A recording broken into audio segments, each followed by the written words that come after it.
Hi, everyone. Welcome back to the Life's Worth Living podcast. I'm your host, John Gossett. We're here for our 8th episode tonight. Very excited that we are being heard in 8 countries around the world, and we are charting on Apple. So thank you very much. When we started this, I wasn't sure anybody would listen and care about what we had to say, but I'm so grateful that our audience is growing week by week, and we're really starting to get some great numbers in there, and so grateful for all of you for taking the time and spending an hour with us each week. So be sure if these podcasts are touching you and you're hearing things that you think someone needs to know, please share them. It really helps us. So we are sitting here tonight in Overlake in Tooele, Utah, in GTM Builders Model Home. And we're so grateful for GTM. They are the sponsor of this podcast. Without them, I don't know that this would be possible, so we're grateful for them being a part. They've been a big sponsor of Life's Worth Living from the get-go, and very willing to allow us to record in their model home. So we can't thank them enough. They are Tooele County's premier home builder. They have 4 model homes in the valley here, so if you're looking at building, this is a great place to start. Come and check out GTM Builders. Thank you again, GTM. So, gosh, how's everybody doing? We've been dealing with the COVID-19 for a little over a month now. It's kind of been a little bit nuts. Life's changed a lot, and we're going to talk about that tonight. One of the things that we've been hearing on the news lately is with COVID-19, there's been an increase in divorce. There's been an increase in domestic violence. There's been an increase in sexual abuse, physical abuse, and substance abuse. Yeah. So I don't know how that's affecting all of you, but that's a little scary to me that we've all been, most of us have been on the stay home, stay safe order. We've been in our homes and I think being in that close a proximity to your family, if we're round the clock, you can get on each other's nerves. I'm saying that hesitating a little bit because my guest tonight is my lovely wife, Tracy. And we're going to go into her story a little bit tonight. I'm so excited that she's willing to do it.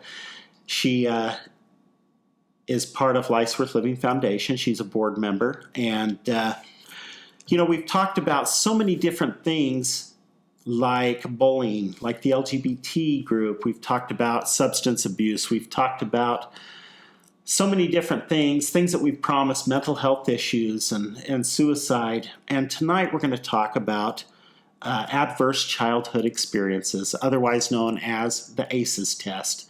And, there's a book, for those of you that are watching and not listening, I'm holding up a copy of a book called Childhood Disrupted.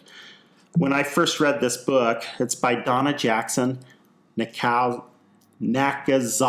I'm going to mess that up.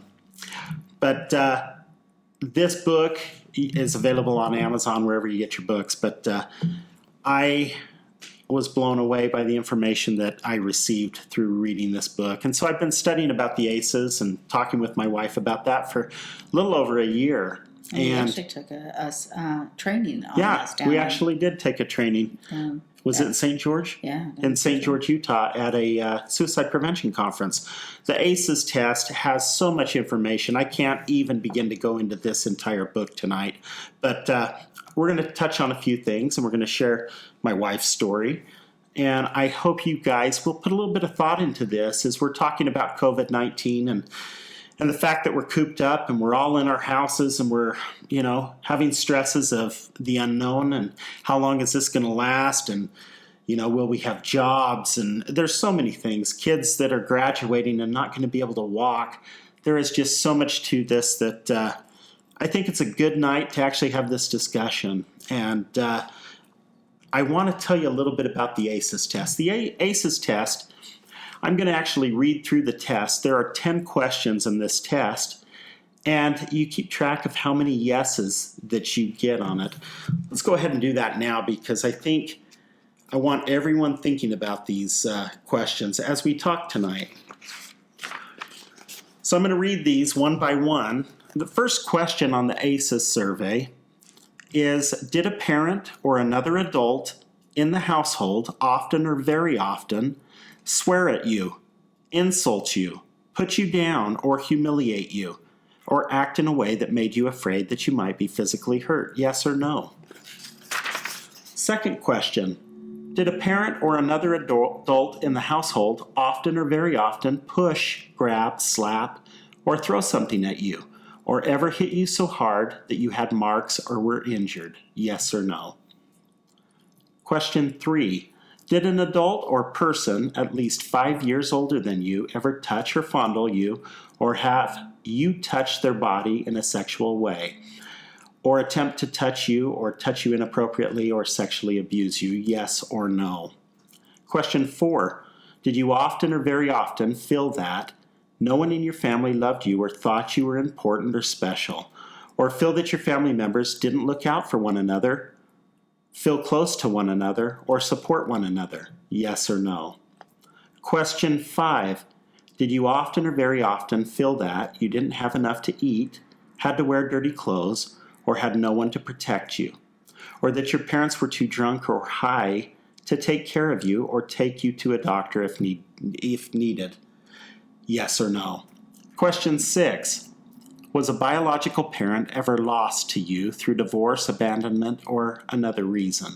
Yes or no? Question 7. Was your mother or stepmother often or very often pushed, grabbed, slapped, or have something thrown at her? Or was she sometimes often or very often kicked, bitten, hit with a fist, or hit with something hard, or ever repeatedly hit over the course of at least a few minutes, or threatened with a gun or knife? Yes or no? Question 8. Did you live with anyone who was a problem drinker, an alcoholic, or who used street drugs? Yes or no? Question 9. Was a household member depressed or mentally ill, or did a household member attempt suicide? Yes or no? And finally, the final question, question 10. Did a household member go to prison? Yes or no? So, all of us have our own different stories, and our stories are individual to us and not necessarily would be the same in a family from member to member. But those questions you answer are individual to you and possibly no one else in the house. So keep track of those numbers. I want to tell you a little bit about this. So there was a medical doctor that was investigating this in the 80s, and his name was Vincent Folletti. And he was in the San Diego area, and he was researching this, wondering, the effects of adverse childhood experiences that remain with you through adulthood. As he started to give this information to the CDC actually said, you know what? We want you to work on this with Dr. Anda, MD. And he worked for the CDC, and they actually found that there was so much more to this story. So think back on those questions and how you answered them. With each ACE score that you received a point for, you were going to be 20% more likely to suffer from an autoimmune disease. Isn't that wild? I wouldn't have ever thought that. So that was one of the things that was most surprising to me, was how it affects your immune system and makes you likely candidate for autoimmune diseases. Now, if you had a score of 4 or more, they consider to be high. That puts you at high risk. So you're twice as likely to get cancer with a score of 4 or higher. You're 460 times more likely to suffer with depression. People with a score of 4 or higher, usually 1 in 5 of those, have attempted suicide. And you're 1,220% higher of a chance to attempt suicide. Now, like I said, 4 is high, but if you've got a score of 6 or higher, the average is it would shorten your lifespan by about 20 years. A score of 7 or higher, who are healthy, maybe didn't drink, smoke, do drugs, lived a healthy lifestyle fitness-wise, still are 360% higher chance of having heart disease. Now, if you suffered the death of a parent or physical abuse, you're more likely to have cardiovascular disease, diabetes, multiple sclerosis or lupus, or possibly have cancer or a stroke. So it's interesting to me that, the most important job we have as parents is making sure that our kids have a safe place, somewhere where we build them up. Kids suffer with so many things outside our home. When you come home, that should be a sanctuary where you can actually know that you're loved, know that you're cared about, and know that you're safe. Unfortunately, that's not the case for everyone. And there's many kids that, can be having problems at school, and they go home and they're still not feeling safe. They're not feeling loved. And that's where this childhood disrupted comes into play. So tonight, you're going to get to know a little bit more about my beautiful wife, Tracy, and her story. And I've told her we've been married for 26 years this year. Right? Not till August. Not till August. She's keeping the options open, like we said. But in August, we'll have been married 26 years. We have 4 children. And you know what? There are definitely things, after I've read this book, definitely things I've done that I should have been improved upon as a parent for my own children. And, I'm just throwing that out there. I'm not perfect. And, my hope in tonight is that we discuss this and we figure out how to do a better job in raising our kids, loving our kids, making sure that they are understanding that they can do anything they want, and build them up and make them the type of people we want them to be. Give them every advantage, maybe advantages that we didn't have. And so I'm going to turn the time over to Tracy. I'm going to quit talking. And I want, she's shy, so go easy on her. But Tracy, kind of take us back and tell us, you were born. Tell us how many siblings you had and about your parents just briefly. And then let's start kind of at the beginning and kind of go through adulthood for you. I have 2 sisters and 1 brother. Okay. And my mom had 5 kids within a 6-year period. So me and my older sister are only 10 and a half months apart. So she had kids really, we were all pretty close in age. I think that was hard on my mom, and to have that, that many kids at a short amount of time. My mom and dad's marriage sort of fell apart when I was age 5. But they still lived in the same home. But my mom was out dating other guys, and they stopped going to church, and they started to live a different lifestyle. My mom did come pregnant with my brother Brandon, and so my parents put their marriage back together and tried to make their marriage work. And things were, I don't know how to really. I think it was a lot of stress on both of them. My mom had, looking back, I'm not a doctor, but I've doing this for 6 years? Oh, for 6 years. But even before I started this, I realized that my mom was mentally ill. And back then they didn't diagnose people with that. And so, I'm just not a doctor, but I really think she was bipolar by her moods and researching bipolar disorder. And maybe our lives would have been a little differently if they would have had medicine for her. So from an early age, she did have health issues, a lot of health issues, a lot of stomach issues. And so she did have lots of surgery. But looking back, I realized that she had a lot of addictions. I remember that the doctor wanted to take her off her pain pills, and they stole a prescription pad. You couldn't get away with that today. But, they were writing her own prescriptions because she thought she needed the pain pills. And her mental illness started to get worse. And so there was a lot of heated fighting going on in the house. Between your mother and father? Yeah, a lot of heated. And they both were very hot-headed, and so it wasn't a good combination. So there was some physical abuse to my mom. My dad was a great man. I just think that he was pushed to the limit sometimes, and that was scary as children to witness those incidents of their fighting. And because you're talking somewhere in the neighborhood of 5 years old seeing this, right? Or maybe a little older. A little older. Yeah. But still young. Young. Their fights were scary to a kid, Sure. And when he would get upset at her, I don't want to make it seem like he wasn't a great man, because he was. I just think sometimes it got pushed farther than either one of them wanted to get pushed. And I remember,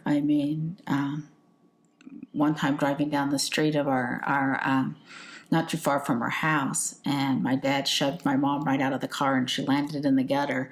And it's like as vivid to me as it if it happened yesterday. Moving car or parked? Moving car. We were driving home, and and maybe it's different, but that's what I remember as a kid. Perception of a child. Yeah, of a child. It could have been. I don't know. Maybe she jumped out of the car. I don't know.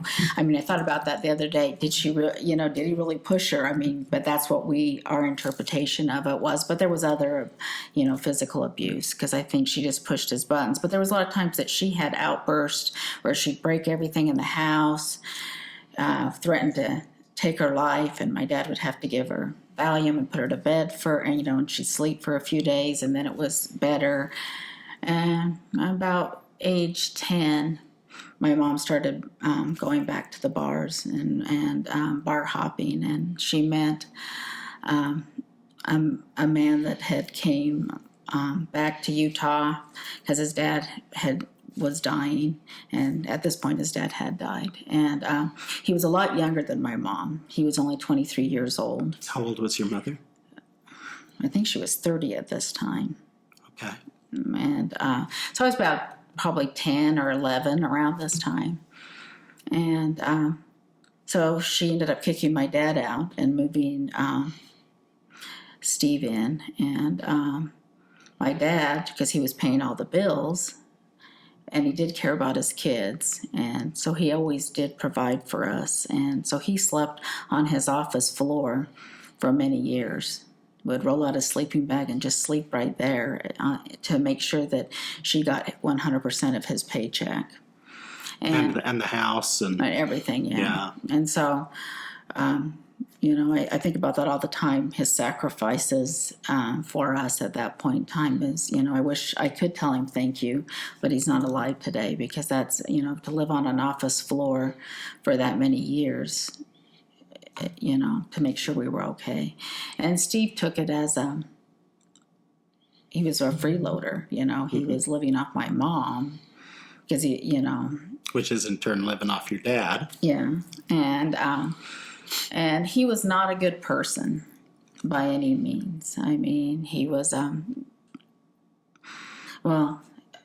he was a bodybuilder. He had a tattoo of a marijuana leaf on his bicep. He did drugs. He was a violent drinker, so he was. There was a lot of violence going on in the home. So that last. Did he drink a lot? Yeah, he drank every night. Okay. But hard liquor was worse. So then the physical abuse went to my mom, and then eventually it went on to the children. I was lucky enough. I'm not going to tell my brother and sister's stories. It's their stories. But there was a lot of abuse to my little brother and sister. They, I think, took more of the abuse than they needed to have to take. But that's all I'm going to say about their story. But, but there was a lot of craziness, because you never knew when she was going to freak out or when he was going to drink too much and it was going to be a long night. And he was very physically abusive to my mom. And that you guys witnessed, you watched. Oh yeah, the physical abuse. The physical abuse, and if anyone knew my mom, she weighed about 80 pounds and was 4'11", and he's this big bodybuilder. So could he do some damage? Yeah, some pretty big damage. And I think that he, because of her mental illness, he was able to manipulate her in a way that she really believed anything he told her. And I think that's how the physical abuse went on to her children and she didn't protect us is because he convinced her at things that were just outlandish. I mean, if you think of any abuse, it happened in the hands of him. And there was a lot of drug use going on. He sold drugs from her house. My mom started to do quite a bit of drugs. And then... Would they do the drugs in front of children? Or... Oh, yeah. Oh, gotcha. It was a daily occurrence. I mean, he thought it was great to go buy my mom a rose-colored bong for her birthday, And did your mother work? No, my mom never worked.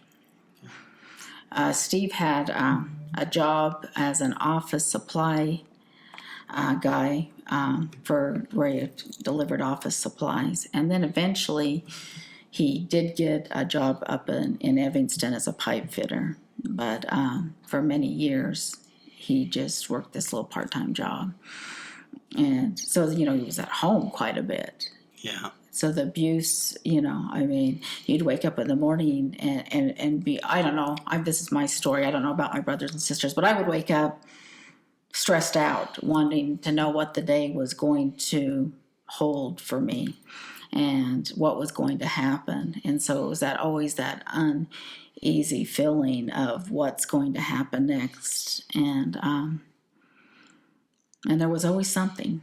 I don't think there was a day every once in a while there was a good day. I'm not trying to paint that there wasn't.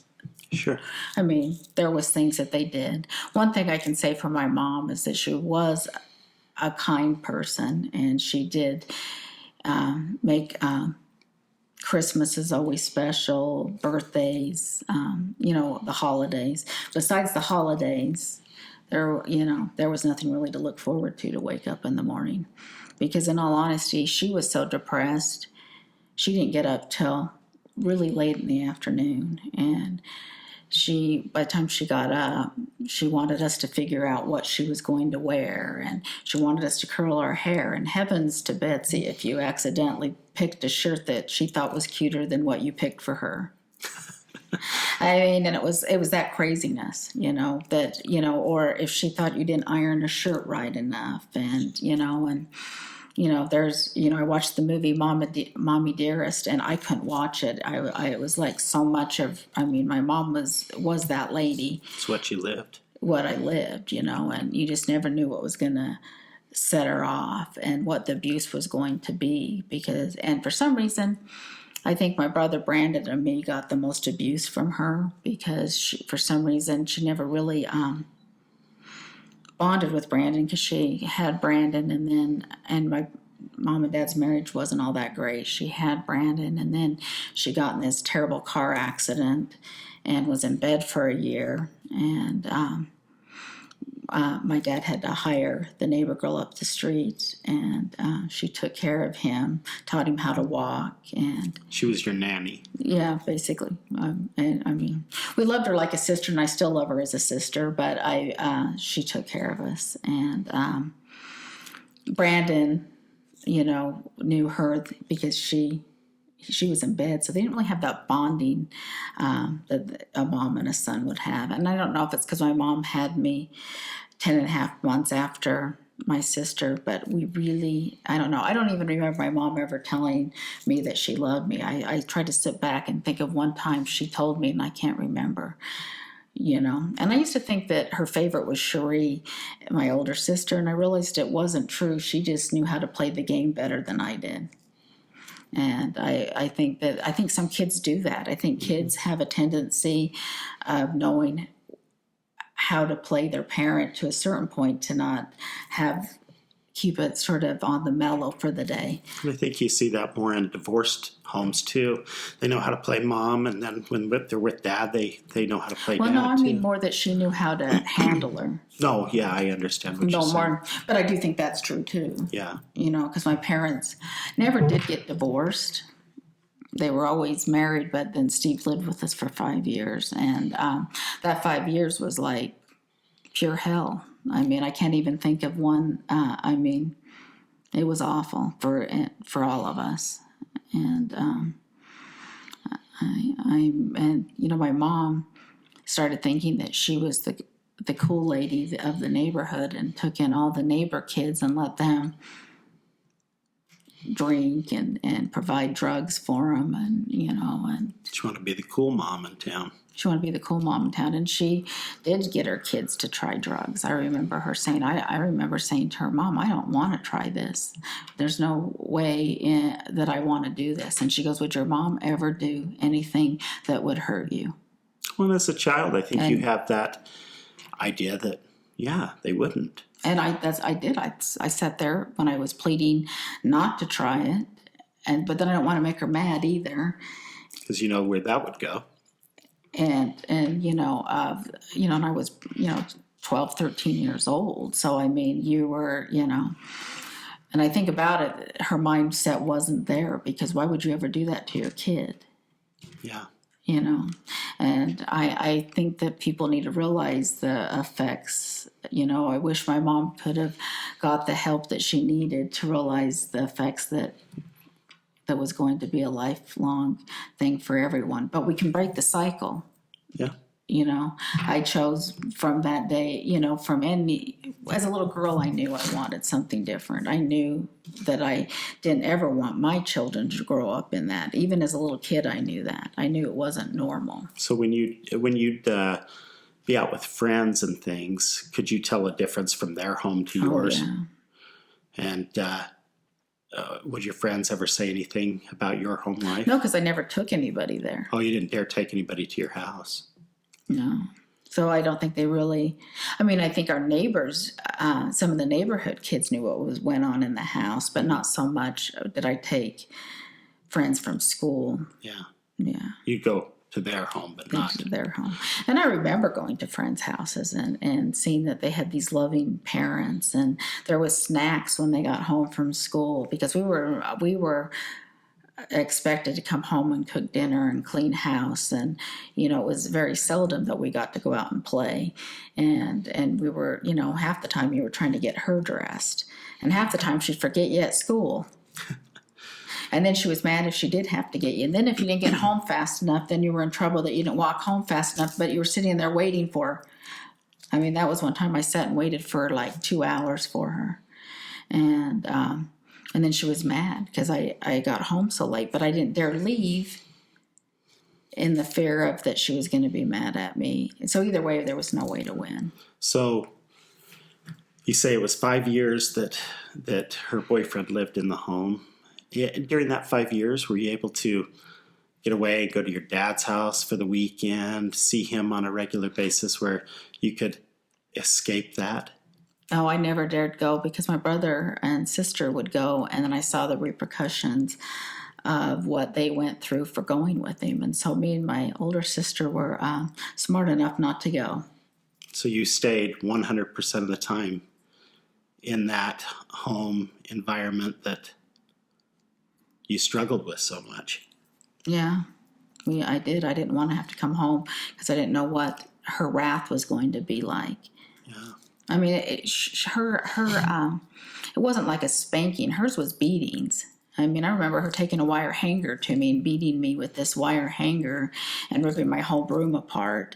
It was a crazy insaneness, kind of thing. It wasn't normal kind of discipline, I guess is what I'm trying to say.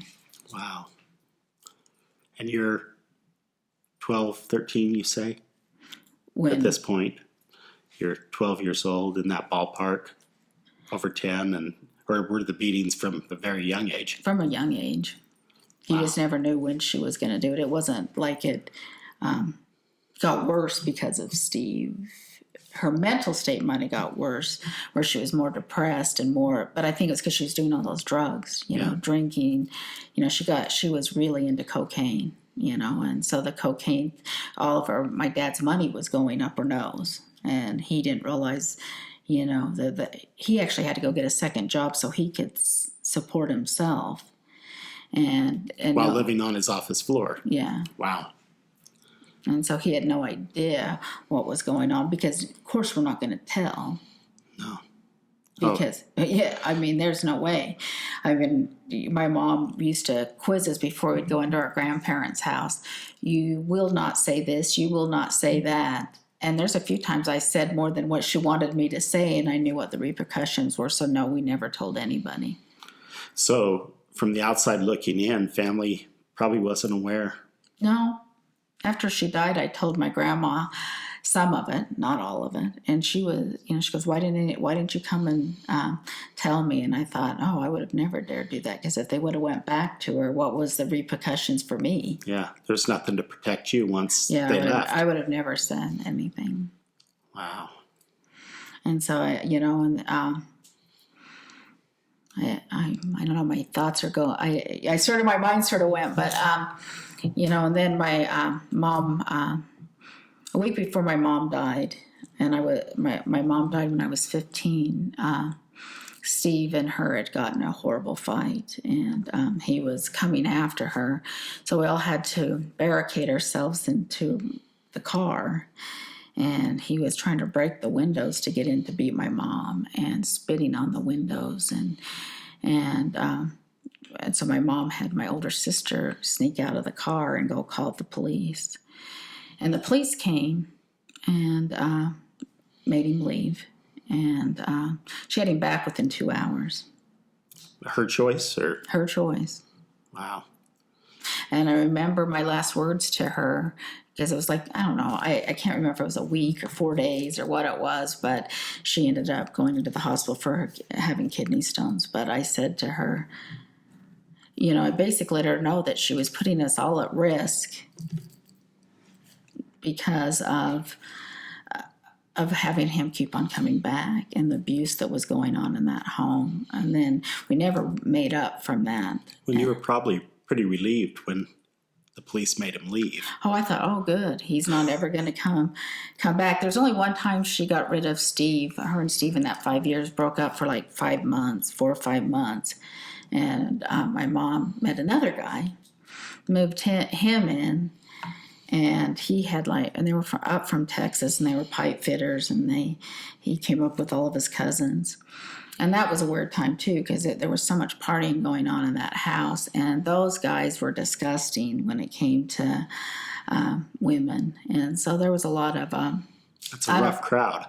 Yeah, a lot of inappropriate touching that from these older men towards, that I had happened to me. And, And how old were you at that point in time? I don't know, maybe it was 13, 14 years old. So still very young.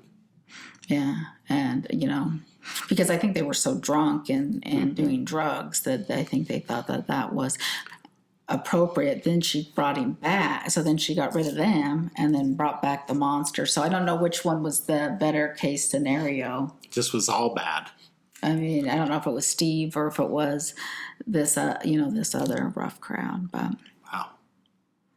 And I think she was just trying to find herself, and it was just never with the right people. And I think people find people that they can manipulate and control, and he was very much that person. So you say this happens within a week of your mom passing, and then tell us what happened there. How old was your mother? She was 35. 35 years old. And she went in for kidney stones and had a blood clot go to her lungs. And so she wasn't in the hospital all that long and just was gone? Yeah, I think she was only there 3 to 4 days when she died. And so how did you find that news out? I think Steve had came up and I don't know if it was... I don't really remember. I don't know. I think Steve got a phone call from the hospital, and Steve came and woke me and Sheree up and said, get your dad on the phone. So he got the news and you had to... And so then Steve went to the hospital, and my dad was already at the hospital by the time Steve got there. Wow. And my dad tried to save her. He had a good friend that was a doctor, and he was calling him, trying to get advice, all the way to the hospital. And, my dad stayed there with her he didn't come back to the house for many hours. Was she already gone when he got there? I don't know. I don't know because I wasn't there. And Gotcha. I never asked him. I just know Steve came back and my dad had stayed with her and I guess made the arrangements because he was still her husband. So I can't imagine losing a parent at that age. And so, youngest to oldest, you were 15. What was the age span of all the kids? Well, Shree was 16, I was 15.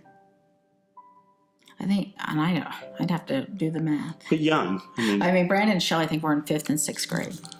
So elementary school kids, and they lose their mother.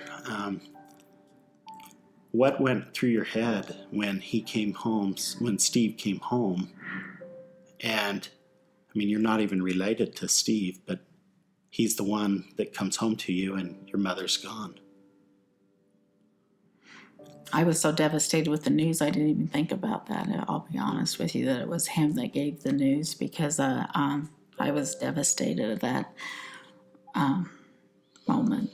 You know, my dad did come to the house a couple hours later. And what did he say?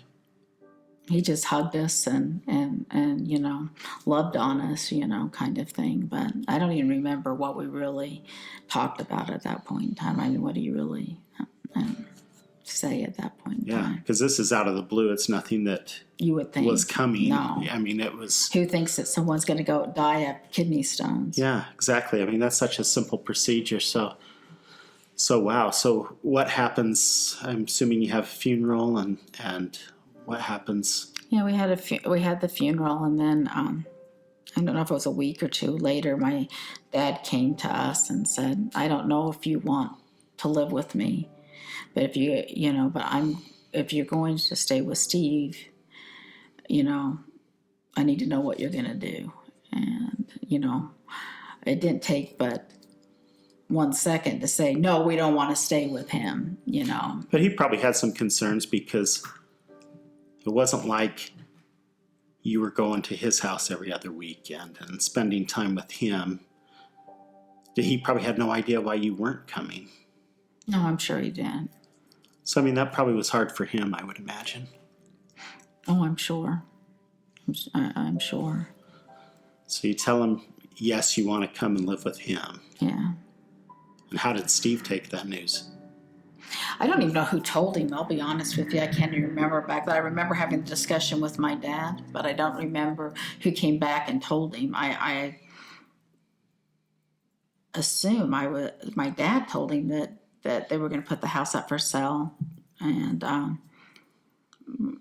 we were going to move in with him and his, my dad had been living with a lady, and they were talking about getting married at this point, so they were going to get married and buy a house and have us move in with them. So had you met her? Oh yeah. So you'd met her, okay. So tell us how that all transpires. So you end up moving? It took a little while. I can't remember. It might have been 4 to 5 months that we lived with Steve, and then we got the house ready, sold the house, and moved in with my dad. And how was that, those months with Steve? You know, the abuse didn't continue as much as, you know, I mean, the abuse happened more when my mom was there. Mm-hmm. And I don't know if he was on more of a better behavior because he couldn't manipulate my dad. You know, I don't know. But the abuse really sort of seemed to stop during that period of time. Gotcha. Not that we weren't afraid of him. Yeah. I just think he was on a better behavior. Wow. And, you know, we didn't really go into as much detail of what was going on with my dad either. I mean, we told him a little bit, but not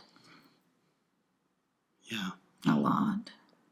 And so then we moved in with my dad and his new wife. And for that year, it was a really good year. I mean, I think she had a hard time with children. I mean, because she worked nights. And did she have children? No.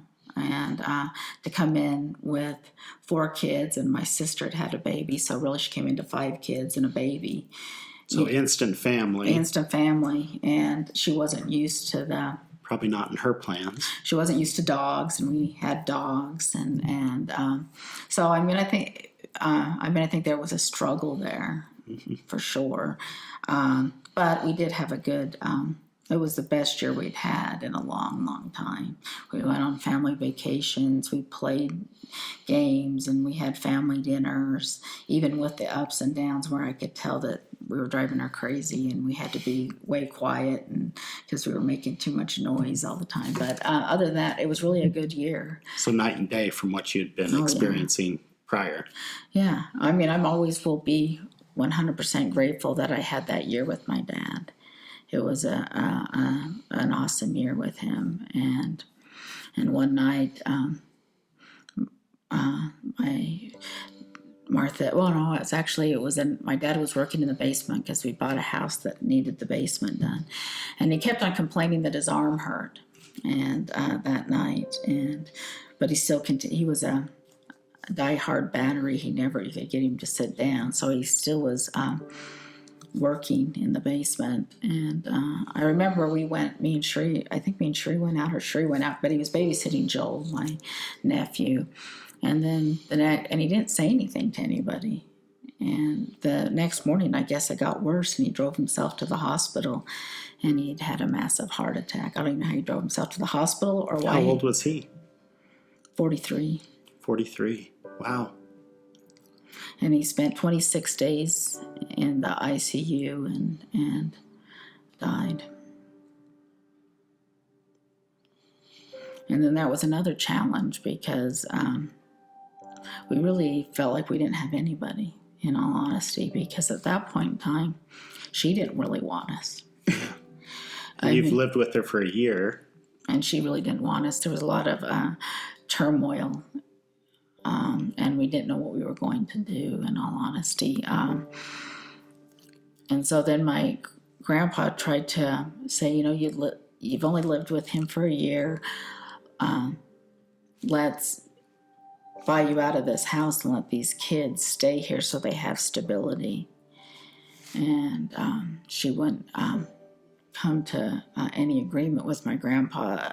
She said, those kids would be set up for life if I gave him that house. And I didn't hear her say that. That's what my grandpa told me she said, to be fair on that. Mm-hmm. But I'm sure that as upset as he was, that was the truth. And so he ended up hiring an attorney to try to fight to get, because of course there was no will. And in the state of Utah, it goes to the wife, all of his life insurance. Sure. So we're stuck in this house going through a lawsuit. Which has got to add to the animosity and the turmoil. Yeah. Yeah. There was times we came home and she had locked up food under her bed or soda under her bed. Within 2 weeks of my dad dying, she was already dating. It was awkward, in all honesty. But and you're 16 years old? 17. 17? Wow. And so one day we came home from school, because I was living out in Cottonwood, and I still went to school at East High School, and so I drove home, and when I got home into the driveway, there was a locksmith changing the locks, and she was trying to lock us out. So we went in, called my grandpa, and said, "Oh my gosh, she was trying to change the locks on us. What are we going to do?"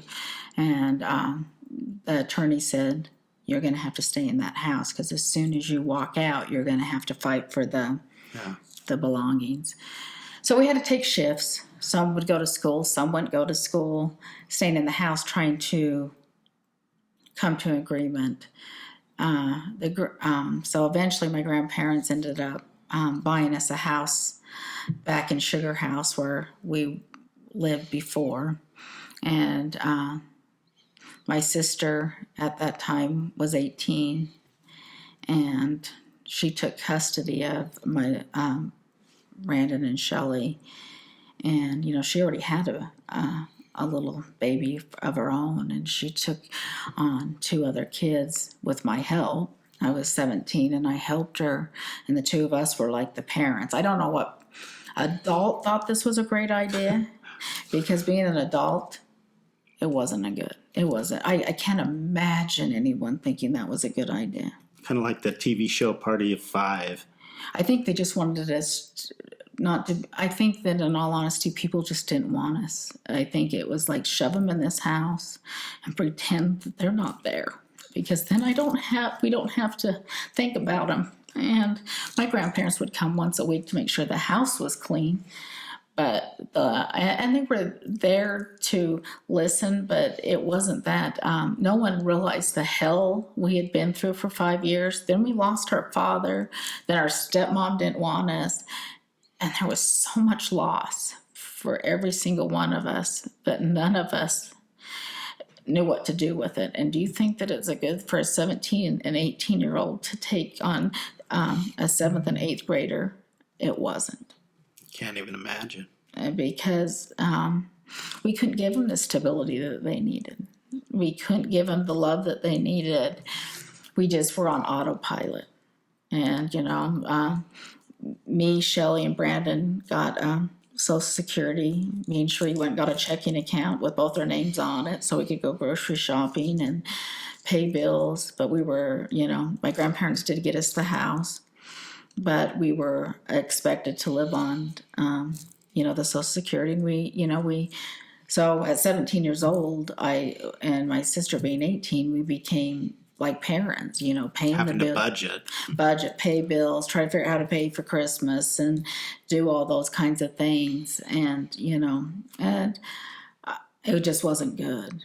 And you got to make sure they're going to school. And they didn't.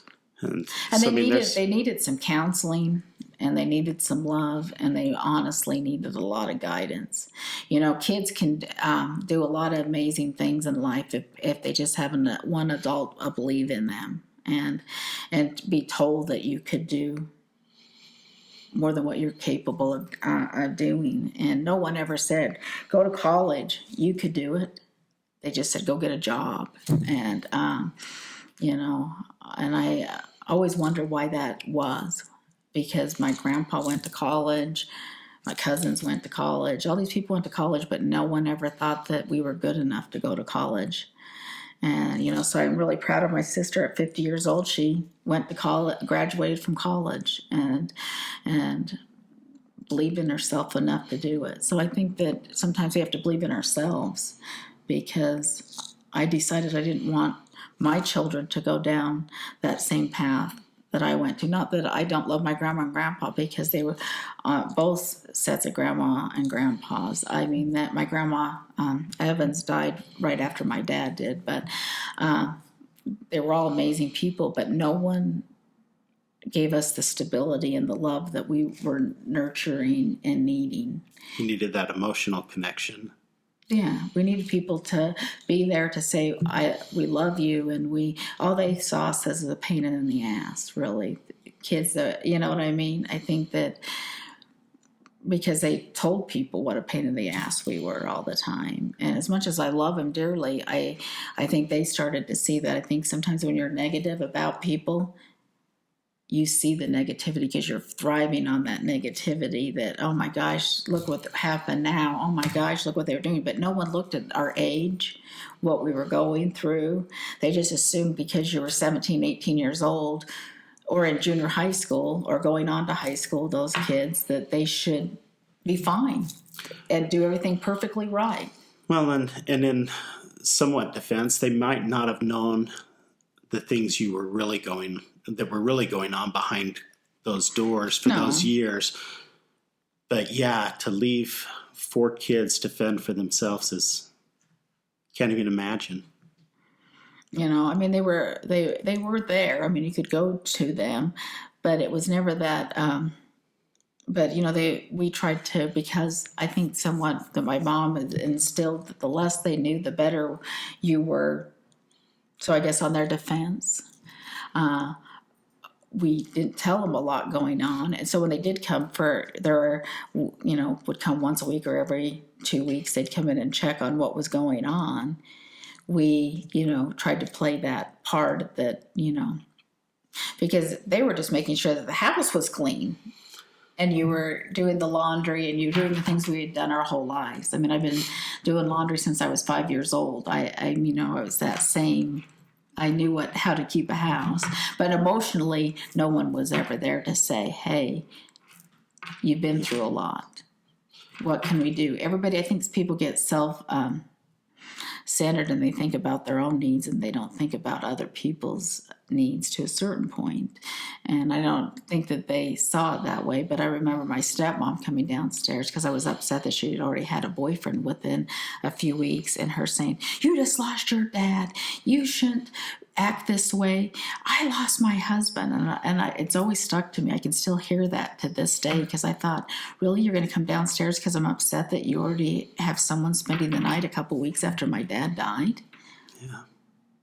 You know, and she's like, she really said that to me. "You just lost your dad. I lost my husband." And I'm thinking, yeah, but 18 months prior, I lost my mom. And we'd been through hell and back to get to that point. And so so then we just sort of went on autopilot at that point and tried to raise the kids. So y'all make it to adulthood. I mean, my brother did come and live with me for about 9 years of my adult life. Mm-hmm. And, you know, I'm not going to tell his story, but he had a lot of challenges in those 9 years. I mean, he's doing really good now, but it was a real struggle for 9 years for him. And I can see why. Mm-hmm. He needed that love and guidance and the things that we couldn't give him. Even, you know, that he probably still wishes he could have to a certain point, because even at 53 years old, I still wish I had a parent I could call up. And you know, when you're having a bad day. Yeah, absolutely. You know, you take for granted having parents, I think.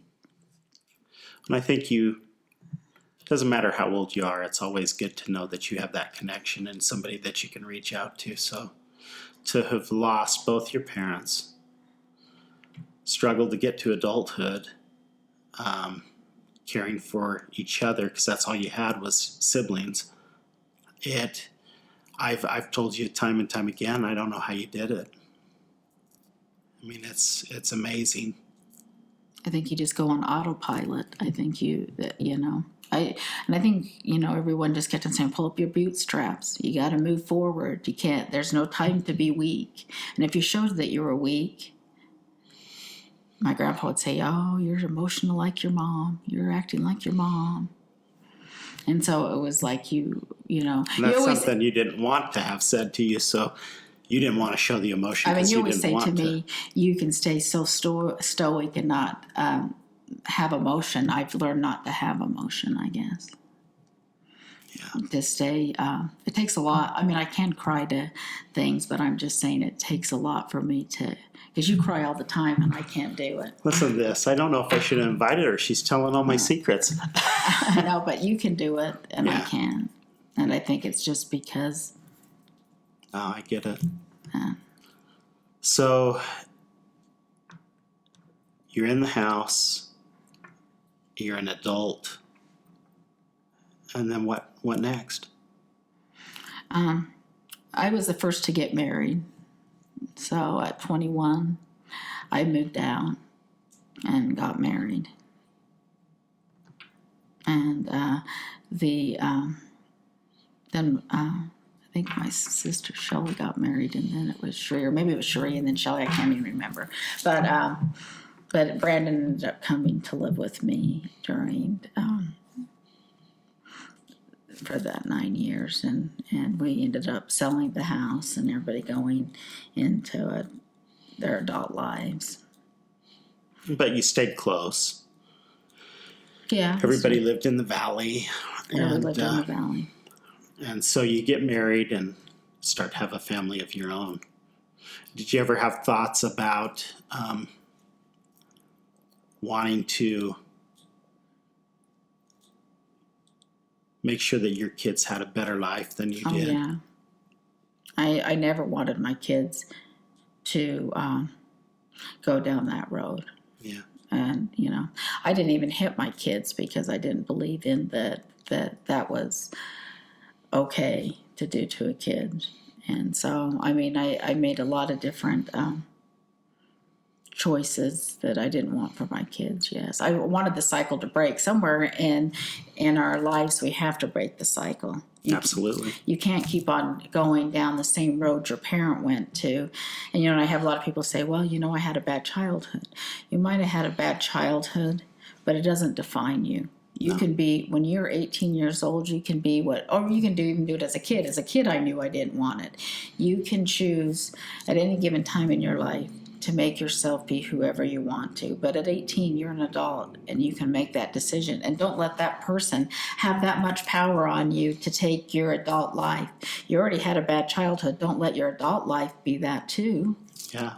If you continue down the same path that you were, I shouldn't say even comfortable with, but what you knew, if you continued down that path, your life would have never had a change. It would have continued with what you had lived. Your children would have lived it. And I think that's very important to know that you've got to break that cycle, whatever that cycle is. I know that there was, years ago, I read a book and it said, you know what, you get to pick attributes from your parents. I mean, there is genetics, but you get to pick, hey, this is what I would like to take from mom, or this is what I'd like to take from dad. And you get to pick, likewise, the things that you just don't want to continue. Those things need to be done. And, we got married, and my mother has always said, man, I have no idea how your wife turned out to be such an incredible lady, given what she experienced growing up. I mean, I guess, how would you answer that? I mean, how did you become such a classy lady? My Grandma Clayton. My Grandma Clayton's my everything. They always say, who would you want to see if you could see someone? That's who I'd want to see, is my grandma. She was the most kind. My grandpa said there was not a word in the English language to describe her, and that's true. I mean, you met her, you know her. She was an amazing lady, and she was a classy lady. I mean, if my mom and dad were not at a school function, people thought my grandma was my mom because she was at everything I ever did. And she would take us, she'd make us get dressed up, and she'd take us to fashion shows at ZCMI, or she would have a luncheon and have us come and sit at the dining room table, and she'd serve us, teach us how to eat properly with the silverware and do fancy luncheons. And so everything I am is due to that sweet lady. I could have never been who I am without my Grandma Clayton. She's amazing. Yeah, she was an amazing lady. So I guess, as we talk about the ACEs and things that can happen and be drug into your adulthood, there are so many things that you can do to change that cycle, like you said. Yeah. If there was any advice that you could give anyone, what would that advice be? You can change a child's life by just being kind. You can change anybody's life, not even a child, but anybody's life, for kindness and to believe in them. And I think about all the amazing people in my life that made me who I am. I mean, number one is Grandma Clayton, but I had,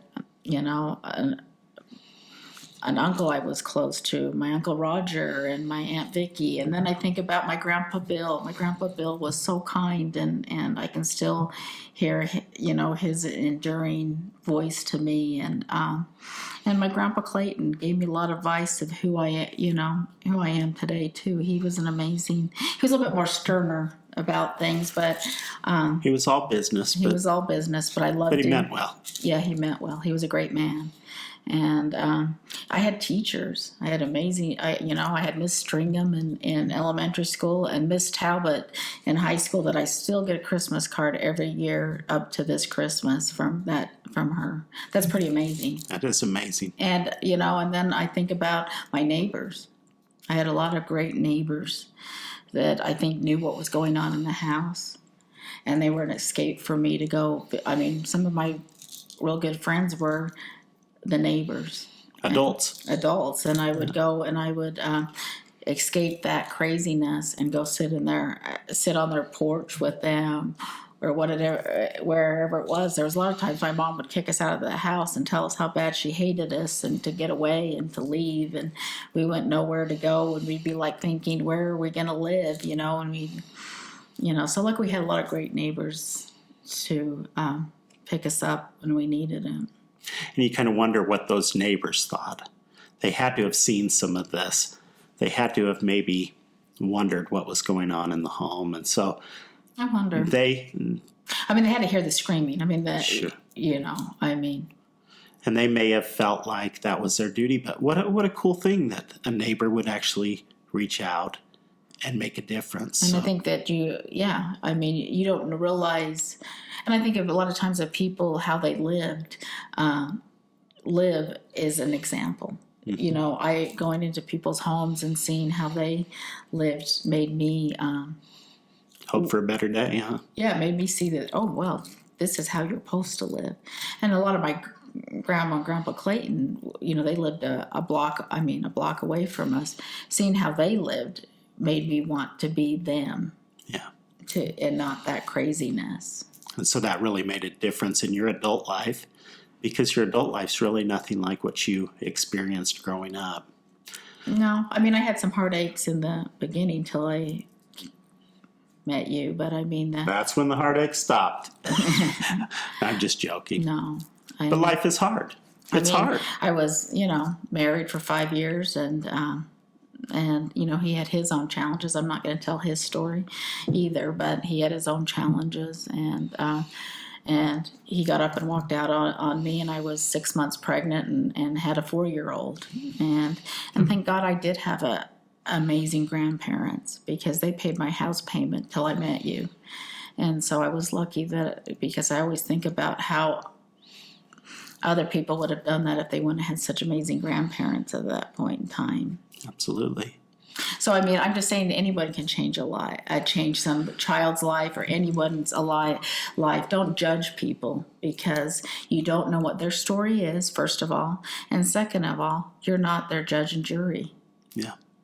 Well, I think I was just going to say that, don't judge, because you don't know what's going on internally in anyone. Mm-hmm. You don't know what they're experiencing. I think about that a lot with what we do is you get these kids that struggle. They struggle with thoughts of suicide. They self-harm. They do things. But so many of them never get a moment of peace because they're going to school. Maybe they're being bullied at school. They go home, maybe to parents that are suffering with addiction, or you don't know how many are being sexually abused. You don't know how many are experiencing physical abuse. We just don't know. Mm-hmm. So I think that's a good call to action for anybody.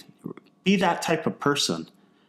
Care enough to make a difference in somebody's life. You can, and if you believe in someone, you can just see how they change, because you just need someone to believe in you, and you can reach for the stars and the love and the support for someone. And so I challenge everyone to not judge other people and just love one another, and you can make a difference in someone's life. Absolutely. Well, I can't thank you enough for sharing your story. I know that's a story that is a tough one to tell. Yeah. She's going to get me crying, but I have to tell everybody that this woman is the most amazing woman I've ever met. I feel guilty when I read those questions on the ACEs test that I ended up having a really easy life, and I'm worried I'm going to die because I hit 9 of them out of 10. Yeah, she's not going anywhere. She's not going anywhere. But if you have experienced some of those things, if you've lived it, know that doesn't have to define the rest of your life.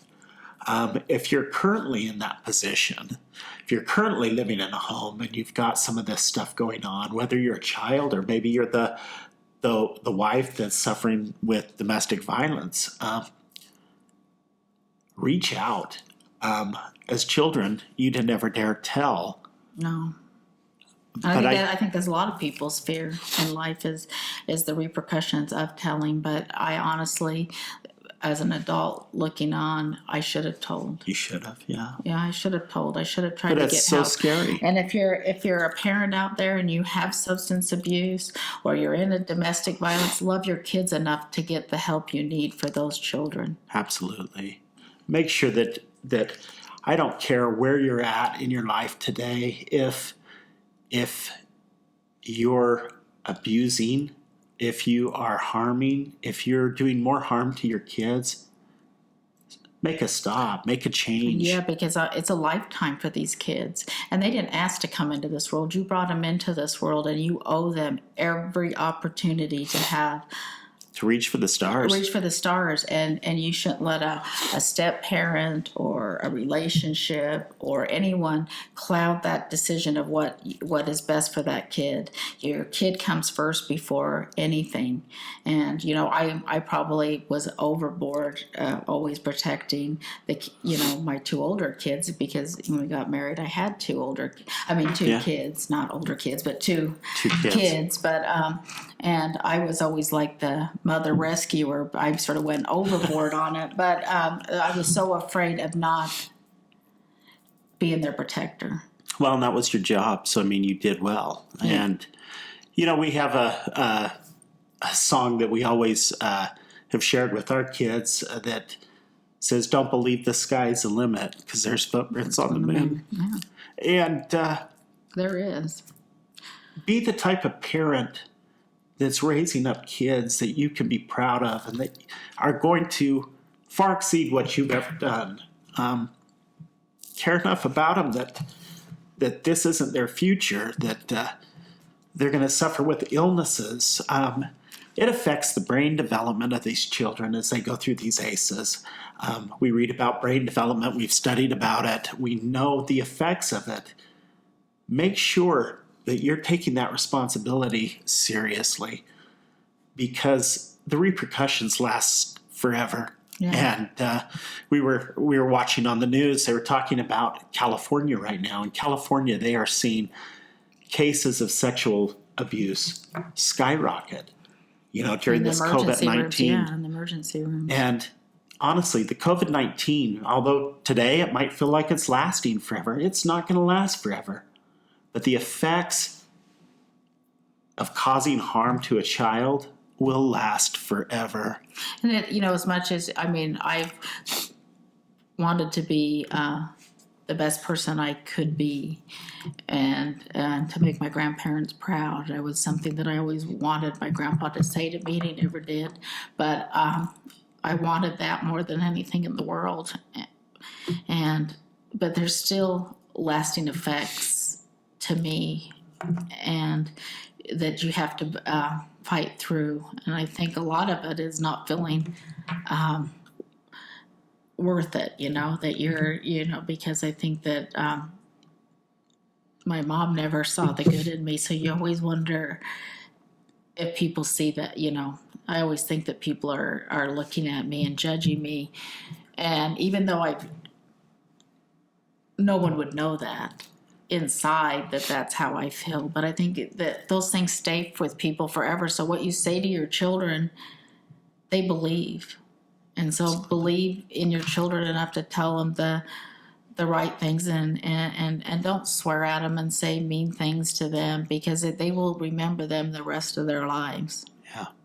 And that's just the truth. I can remember like it was yesterday of things that were said and done to me, and I'm 53 years old, and you got to think, it's been a long time since then, and I can actually pinpoint when those were. So they do stay a lifetime, even though you're stand up and I've changed my life, and you can change your life. I'm saying your demons still will be there, but you can still change who you are and how you act to things, even though you have to work through those things. It's not as easy as to say one day you're going to be one thing and not, the other. But yeah.